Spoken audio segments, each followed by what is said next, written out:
ముందు కట్టు కట్టనివ్వు.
మిస్టర్, పారిపోవడానికి ప్రయత్నించకు.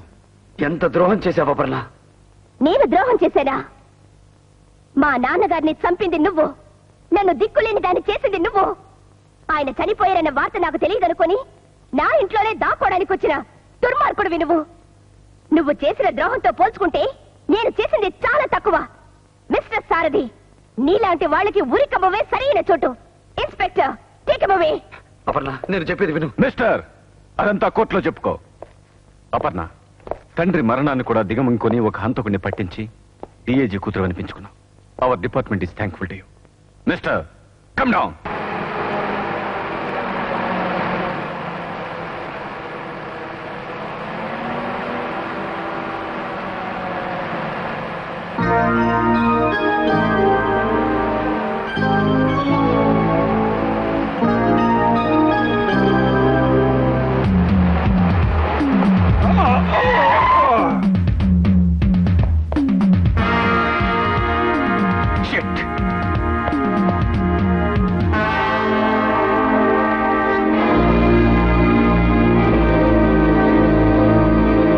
సంతాప సభలో తర్వాత వక్త, ప్రముఖ రాజకీయ నాయకులు, ప్రజా సేవకులు, ఈ నగర ప్రతినిధి శ్రీ రావు గారు.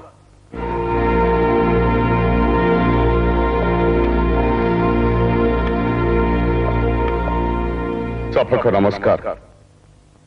నాకు మంచి మిత్రుడు, సద్గుణ సంపన్నుడు మన డిఐజీ రాజగోపాల్ ఇలా అకాల మరణం చెందటం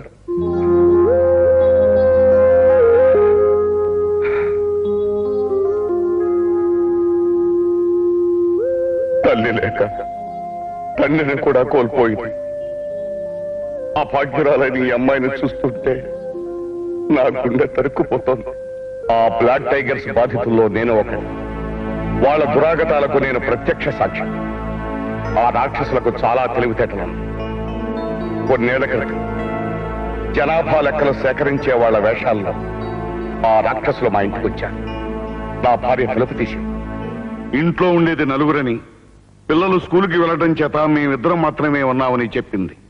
ఆ దుర్మార్గులు లోపలికి దూసుకొచ్చారు. నా భార్యను ఊచకొత కోశారు.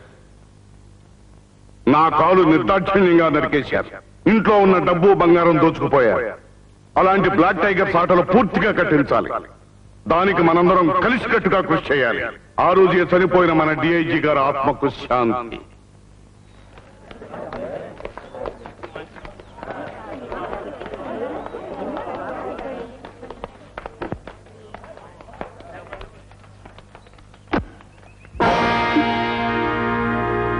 అరిచి గోల చేశావంటే చంపేస్తాను. మూవ్.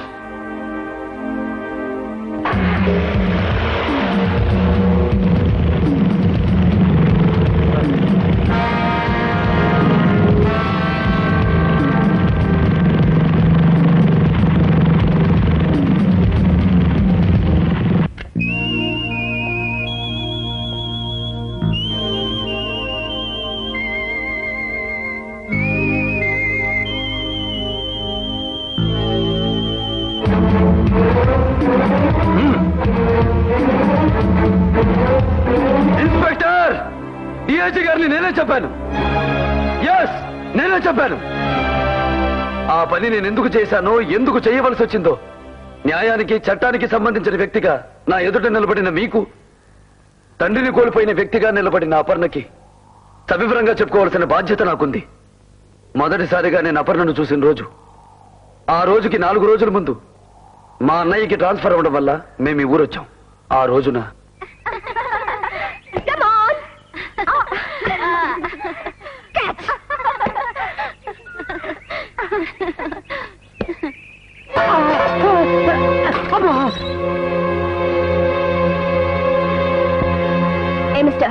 ఆ బంతి మాది, ఇలా ఇవ్వు. రోడ్డు పక్కన బంతి ఆడకూడదు మేడం.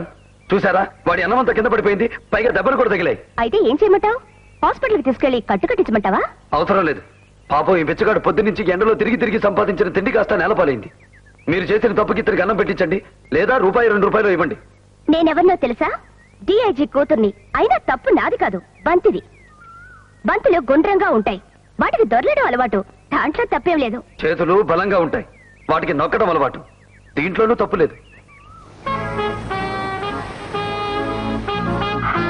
పొగరుగా ఉన్న ప్రతిదీ కాలక్రమేణా ఇలాగే అయిపోతుంది మేడం. ఆ విషయం తెలుసుకోండి. తాత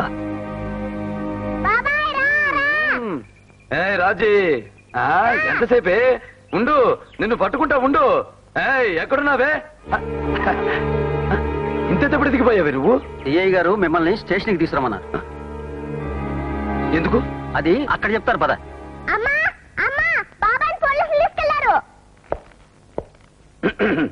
పిలిపించారంటే ఎందుకు? ఇతనేనా? అవును. ఏమిటా కోర్టు లాంగ్వేజ్? గెటప్. నిన్నెక్కడికి పిలిపించింది తీరిగ్గా కూర్చొని కబుర్లు చెప్పడానికి కాదు. నిన్న లేడీస్ కాలేజ్ దగ్గర ఉన్న బస్ స్టాప్ లో ఒంటరిగా నిలబడున్న ఈ అమ్మాయిని ముద్దు పెట్టుకున్నాను కంప్లైంట్ ఇచ్చింది. దీనికి నీ సంజయ్ ఏమిటి? అలా మౌనంగా దిక్కులు చూస్తే కాదు, సమాధానం కావాలి. చేయని పనికి సంజాషులు సమాధానాలు ఇచ్చే అలవాటు నాకు లేదు. అంటే నిన్న సాయంత్రం ఈ అమ్మాయిని కలుసుకున్న మాట నిజమే, కానీ ముద్దు పెట్టుకోలేదు. ఆవిడ బంతిని గట్టిగా నొక్కి గాలి తీసేశానంతే. బహుశా నేను ముద్దు పెట్టుకున్నట్టు రాత్రి కలగనుంటుంది. Stop it.